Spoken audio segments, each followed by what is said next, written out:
love Fan Expo because all you got to do is say good afternoon and people applaud. This is the Batman panel of our weekend. It's called The Eternal Dark Knight. We're starting a few minutes early because, you know, the room is full and, you know, what's the sense of waiting? We got a lot to cover. I want to point out, though, that of the 6 of us up on the dais here, we have 3 Canadians on board. Yeah! So he's the Eternal Dark Canadian Knight. Big reveal, 2016. Okay. My name is Larry Ganem. I'm from DC Entertainment. This is Fletcher Chufong. He's also from DC Entertainment. The rest of the crew here all work for us. Well, no, they don't work exactly for us. They work with us. They work near us. Let me just introduce them. In no particular order. The writer of one of the writers of Batman Eternal, also a Canadian, Mr. Ray Fawkes.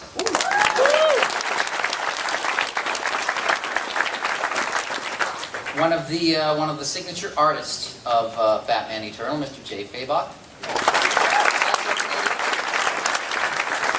Co-writer and artist of Detective Comics, Toronto's own, Francis Manapul.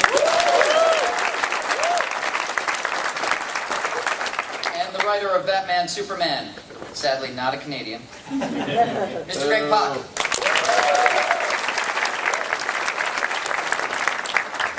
Okay, so we're going to talk Batman. We're just going to spend the next hour talking Batman. So if anybody had questions about any other aspect of the DCU, put them in your pocket for now. We're going to talk about Batman for the next hour and probably a little bit of change. Because the big news of this year, I don't know if you knew, it's Batman's 75th anniversary. So 75 years Batman has been around. Detective 27 in 1939. Bob Kane and Bill Finger introduced Batman to the world, and he, like I said the other day, he's been the most popular superhero in the world ever since. We're going to concentrate on some of the publishing stuff that we're doing with Batman this year. And what do we got first? Batman Superman. Who is reading Batman Superman? Good. That is written by Mr. Greg Pak. You're doing some, and drawn by Jay Lee, who's doing phenomenal work. Tell us a little bit about, this is issue 13, it's on the stands now. Yep. This is, has anybody picked this one up, by the way? Raise your hands. Awesome. Bring it to this autograph area at 5 o'clock and I will sign it for you. I'm doing a signing there at 5. I've loved working on this book. This is the first book I started working on when I first came to DC. My editor, Eddie Berganza, is right over there. Say hi to people, Eddie. Eddie is awesome. Eddie. And Jay Lee is drawing it. And Jay Lee is I seldom use this word, but he's a genius. Let's face it. He draws like nobody else. And the book is he brings this atmosphere and depth and grace to the comic book page that is just amazing. So check it out if you haven't checked it out, just for the art. But story-wise, I'm really excited about this particular story because it's one that we've been planning for a long time. When you're writing a Batman Superman book, you've got these 2 great heroes, and they're coming at the world from totally different angles. They've got the same objective in the end, but they're coming at it from totally different angles. And so the kind of purpose of the book is to explore that. You know, I mean, there's a lot of amazing conflict and friendship that can come out of that. And so the crazy way we're exploring that in this issue is by this person with the red face here is a demoness from Earth 2 named Kaio, who has stripped our heroes of their memories, and now Lord Satanus here on Earth is delighted to find that out, and now we're going to see what happens with these 2 heroes, Batman and Superman, on planet Earth without their memories. And what the crazy hijinks ensue involve a memoryless, naked Superman being discovered by Catwoman, and Lois Lane teaming up with Batman. And it's just been a huge amount of fun to write. The kind of fun thing, I mean, not to spoil too much, I'll just tease it a little bit, but if you strip Batman of his memories, and if he shows up in a bat suit with this crazy utility belt and all this stuff, you've basically got a guy who has no memory of his parents being killed. Oh, by the way, spoiler alert, Batman's parents were killed. He witnessed the murder. No way! Shocking. No, I'm sorry. I'm sorry. Just like Bruce Wayne. 75 years ago. But so he does not have that traumatic memory, but he's got all these fantastic toys. And he finds out he's a billionaire. How about that? And so you get to see a whole different kind of Batman. And you also, and then Superman shows up. He's naked. His suit has retreated into his body, as Kryptonian tech is wont to do. And here's naked Superman flying through Gotham City with Catwoman. And hijinks ensue there too, because we'll see what happens when a guy finds out that he's invulnerable in a whole new world, and Catwoman is kind of pulling his strings. So it's a fun arc. Please check it out. And also, Well, now wait, so you're taking these two characters, yes, and you're basically making them blank slates. yeah. Part of the question is though, how much? I mean, if you take away somebody's memories, what is still there? You know what I mean? And That's like, the question. what's essential to these guys? What's in their hearts? And at what point do you? I mean, who are they going to become? And is that, I mean, it might be liberating, it also might be scary at a certain point. So, check it out. So they don't have to be heroes. Who knows? Will they be heroes or will they not be? Okay, I think we got Yeah, here's Batman finding out that he has, or that he has a really awesome car. He's really psyched about that. if you're going to be in amnesia, Yeah, and you wake up, I suppose it would be good to wake up to find yeah. that You could do worse. You could do worse. We're not going forward. Yeah. We actually have an announcement, I think, to make here. Am I right, Eddie? Yes. Starting with issue 16, we have a new artist for Batman Superman, and it's Ardian Syaf, who is amazing. He just recently finished the Superman Earth 1 Volume 3 original graphic novel, and he's tremendous. You guys are going to flip out when you see what he's doing. We've been getting these pages, and Eddie and I have been calling each other and cackling about it. He's got, he's one of those artists who draws, this sounds ridiculous. He's one of those artists that draws people really well. He's one of those artists, every single person he draws is a different, distinct personality. You know, and a book like this that depends on both action and character just needs that so much. Every incidental character in this book is living and breathing as a human being, and it's just a ton of fun. So check it out. And then the one tease I'll give you for this new arc that starts with issue 16 is, who is Superman's Joker? Ooh, so check it out. Who is Superman's Joker? Who is Superman's Joker? Super Joker. You all ruminate on that for a moment. Let's go to the next one. Okay, Batman Eternal. The weekly, because monthly comics aren't enough, we wanted to do a grand scale, epic, weekly comic. Who out there has been reading Batman Eternal? I will take applause or hands up. Jay, let's start with you. This is one of your covers, right? You've been drawing Batman for quite a while. Yeah, and I've been having a blast, and it's, to me, Batman has always been my favorite superhero. Maybe he's my favorite character out of any fiction anywhere.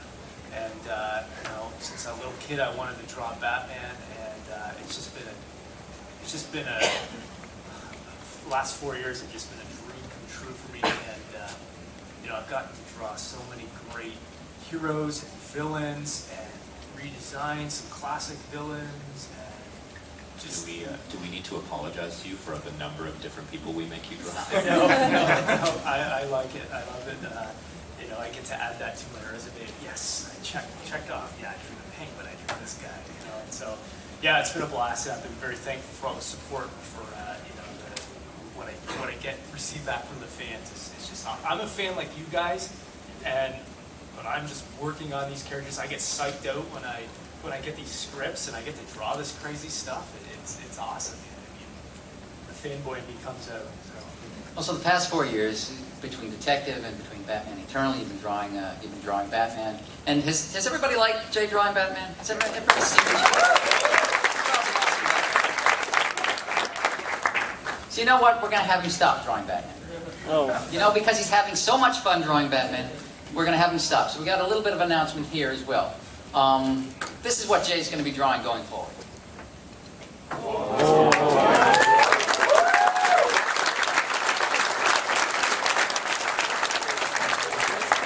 a little thing called the Justice League.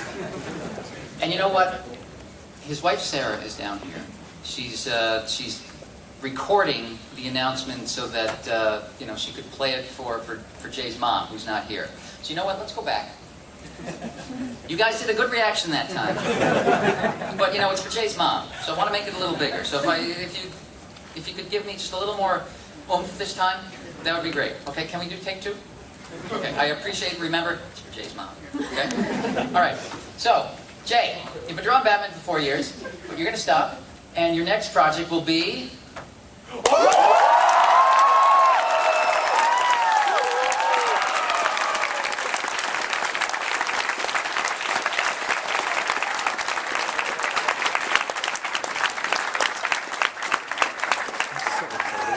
You guys are great. It's all right. I think you oversold it a little bit. Jay, tell us about this thing called Justice League that you're going to be doing. Well, one night I'm getting ready for bed, we're laying in bed, I get a text from Jeff Johns at 11:30 at night, and he's like, "Hey man, can I give you a call?" Why is Jeff Johns calling me at 11:30 at night? So he ends up calling me at 12.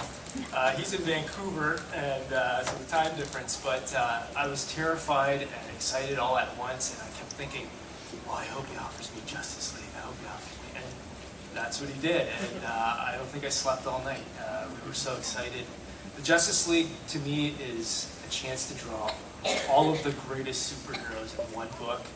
I still get to draw Batman, but now I get to draw some of my other favorites, like Wonder Woman and Superman and Flash and even characters like Lex Luthor. It's a dream for me. It was the other book that, I love drawing Batman. I would have loved to stay in the Batman universe forever and just draw these characters. I've just been having a blast. It's what I feel I was meant to work on. But the only other book I really would have drawn me away from that was Justice League, and to have this dream kind of happen is awesome. And now I'm getting prepared I want to take it up one more notch and just really try to deliver the best Justice League you can possibly see. And having Jeff as a writer, he calls you up, and he's just, the one thing I've learned about him, the reason why he's so successful is that the guy loves comic books. He loves this job with a passion that I've never seen before. To have him talk to you for an hour and you not even saying one word, him just explaining what he's got planned for the next 30 issues, it's just unbelievable. And it's like, yeah, I want to draw that. Yeah, well, I want to draw that for sure. Yeah, well, yeah, hopefully I'm still in the book at that point. That'd be great, So that enthusiasm, that excitement, that inspiration comes out. Jeff, when I first read Blackest Night, that was my first introduction to him, and ever since then, my goal was, I kind of had goals: get into comics, get a job with DC, work on Batman, and then the next one was to work with Jeff Johns. And so all of those goals have kind of come true, and I'm just so thankful for that. And I hope you guys will check it out starting in November. That starts with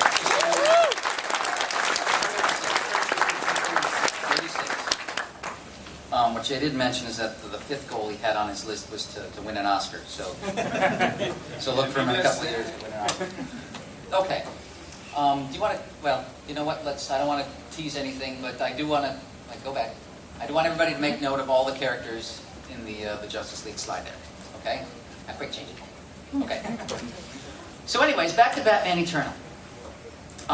We asked who's reading Batman Eternal, right? Yep. This has been a terrific epic so far. This is the cover of issue number 21. That went on sale this week. Ray, you're working with some great talent on this. Aside from Jay, you're working with Scott Snyder, James Tynan, Carl Higgins is on it. Tim Seeley, yes, and a raft of great artists. Tell us a little bit about what you wanted to do when you signed up for a weekly Batman book. Well,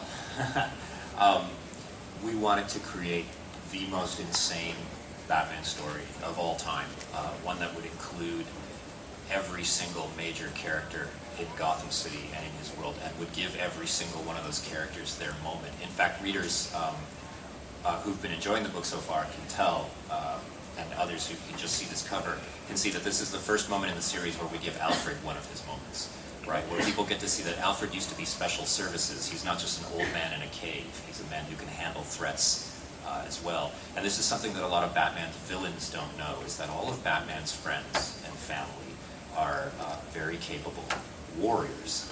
They're part of his war. And so we all came together, we sat down, and we wanted to put together a story that would present Batman with a kind of question, which is, do you think you are eternal? Do you think you are going to last forever?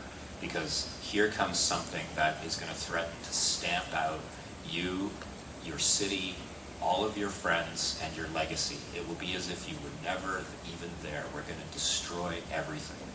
And Batman is only now figuring out that all of these threats that have been unveiling themselves over the past 20 issues are actually part of one large threat. And this is the story of how Bruce and Alfred and Alfred's daughter and Stephanie Brown and everyone rallies and fights back. Yeah, we actually have a page here with Alfred's daughter. Tell us a little bit about Alfred's daughter. Yeah, Julia Pennyworth. For really intense fans, I count myself among them, may remember that in the 80s, Julia Pennyworth was a character in DC Comics.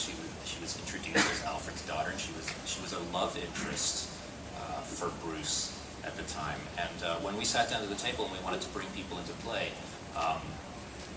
I mentioned at the table that, hey, does anyone remember Julia Pennyworth? And we actually walked into the DC archive and had a quick look at her, and we decided that for the new version of her, for the new 52 version, it would make a lot of sense, because sensibilities are different now from the 80s. She doesn't have to just be a love interest anymore. And we decided that if Alfred was in special services, it would make sense that his daughter would take up the legacy. And so she's a special reconnaissance regiment agent, which means she's a counter-terrorist.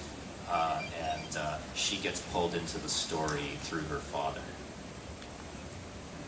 And she's a blast to draw. Oh, she's fun. Like the designs are really sweet, and Yeah, like, Tim Seeley redesigned her. Yeah, and, she was one of my favorite characters to draw on these last few issues. Yeah, she's a real punk, and it's a lot of fun to bring her into Batman's orbit and into Alfred's orbit, right? Because she's a bit of a link to Alfred's past. She's been kind of reawakening in him the urge to be part of the action himself. Now, Jay, you've been drawing a bunch of these issues. When did they tell you going in that they were setting out to bring in every character who's ever been, published in every Gotham person ever on the face of the planet? Well, when they had asked me if I wanted to take on the project, I had asked the editors if I could, see a, kind of like a plot outline or a story or something. So I got, it's probably been changed since, but I kind of read through it, and I was blown away by the story. And like I mentioned, as a fan, I thought, man, like I'm gonna love reading this thing, let alone working on this thing. So I jumped in. I wanted to be a part of it, and I really think that this story, like Ray was saying, is going to go down as one of those books that, in the end, when it's all collected, this thing is going to be reprinted for years and years and years. It's got everything you could ever want. It's going to have an explosive ending, and you guys are going to love it. I've been enjoying reading it. And whenever I get these scripts that I'm working on, like I'm going, no way, how did this happen? I get really excited. So. Well, it's funny. We're very far ahead on the scripts. Like right now, I'm scripting number 45, and number 21 just came out. And it's funny that all the writers now, we have these moments where we kind of can't wait to see when the issues will come out. Like when there's this big surprise reveal at the end of number 21 that readers will know what we're talking about. And we've been dying for you guys to see that for months now, right? Who has read issue 21? There was a big reveal in it. Okay. You know what? No. Let's not spoil. Let's just say that there's a big reveal. But there have been twists and turns to this. I mean, the first issue was a huge cataclysm, and James Gordon was arrested. And issue 2, there was a big reveal, and you thought, oh, well, there you go, there's the villain. And now here we are in issue 21, and there's a bigger reveal. Yeah, well, this guy, he's got to be the one behind it all, right? Or maybe not. Okay, my head. So we've got the cover of issue 22. Do you want to tease a little? That comes out next week. Yeah, well, next week's issue, We got some sample art too. people who read Gates of Gotham may remember a villain called the Architect. And like we said, one of the things happening in this book is this evil plot has activated or involves almost every Gotham villain you can think of. I mean, we really went pretty far. I think anyone who's reading the book and noticed that that we brought the 10-eyed man into play will know that we're bringing in everyone we can think of. They're emptying the bench. Yeah. And so the Architect is a villain from this great story called Gates of Gotham that Scott Snyder and Kyle Higgins wrote a few years back, and he's here too, and Batman's got to handle him, and whether he's just taking advantage of the chaos or he's part of the larger plan is something that Batman's got to figure out. Well, now let's show a little more art. I wanted to ask you. So you got 4 writers, sometimes 5 writers, Yeah. working together. What kind of collaboration do you have? It's a lot of work. It's what we all get together on figuring out the plot. Scott Snyder and James Tynan laid out this amazing skeleton for the whole story, and then we all get together and we all figure out exactly what's going to happen over every chunk of issues, sort of like every 12 or 20 issues, and then we sort of chunk out who's going to write which scripts.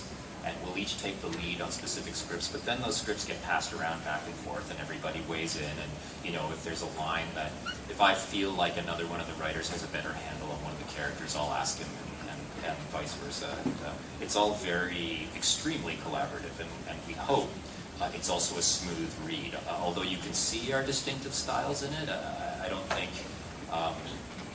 think it's very jarring. So, at least I hope not. No, it's been pretty seamless. Okay, we have one more piece of art. This is from issue 22. Okay. So that's Batman Eternal. And if that's not enough for you, there's another tremendous Batman monthly title out there, Detective Comics, featuring the talents of Mr. Francis Manapul.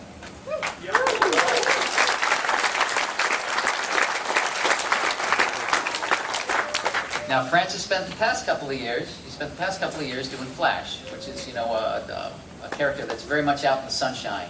There's no capes, and he's all about, he's all about being out there in the open air.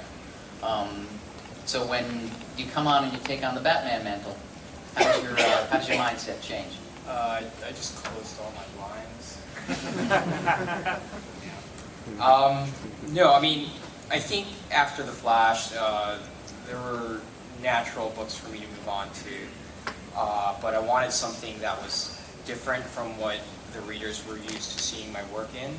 And Detective, thanks to editor Mark Doyle, has really allowed me to explore different aspects of my art, especially with the cover work. And I know that a lot of fans got accustomed to the way, the interesting layouts in the Flash, but with Detective Comics, I was trying different techniques inking-wise, so by making the artwork grittier, I chose to do a much more controlled way of doing my paneling. Now, what's interesting is I like to sort of lay out books that are sort of cohesive with the story. So after Icarus, Brian and I will return in December, bringing back Anarchy. And what's going to be great about that is... Wait, let's back that up. Oh, okay. I'm sorry. And just say, no, it's all right. I just want to make sure that nobody glosses over that. So in December, Yeah. you and Brian are bringing back... Bringing back Anarchy.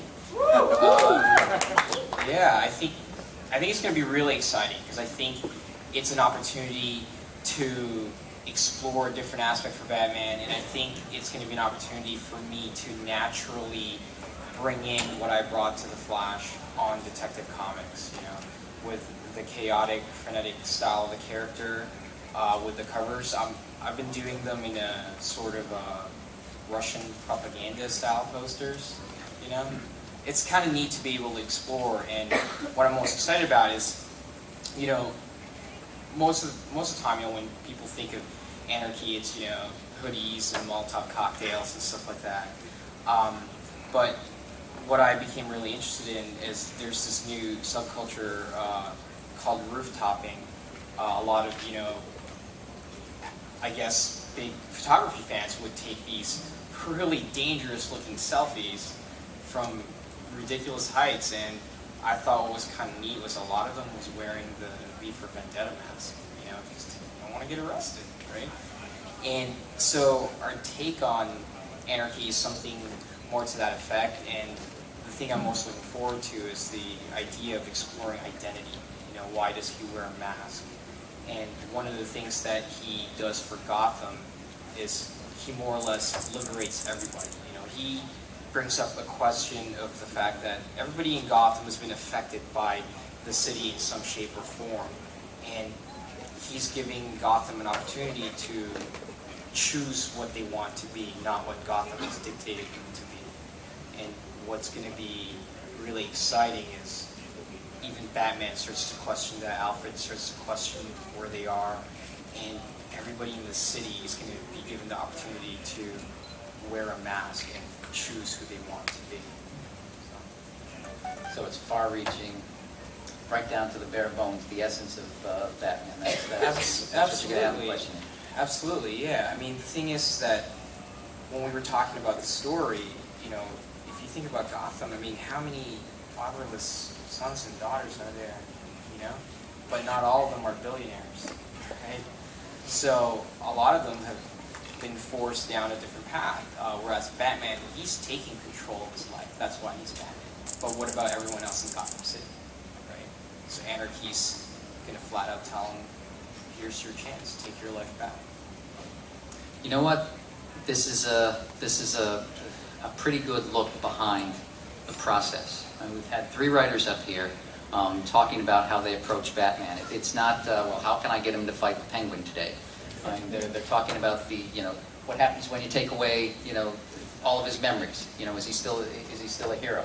How can we build the greatest Batman story ever? How can we, put the whole world against him, and how will he rise above that to beat the odds? There are plenty, there are all the other orphans in Gotham City. Not all of them become Batman. What happens when these guys are really? This is what good writers do in comics. They take these archetypes, these characters that we know and love, and they look at them in certain ways. And stop me if I'm totally messing up the way you guys think, but they look at the characters in a way that from the bare bones, and then develop the story out of that. Is that safe to say? That's pretty much, that covers it, yeah.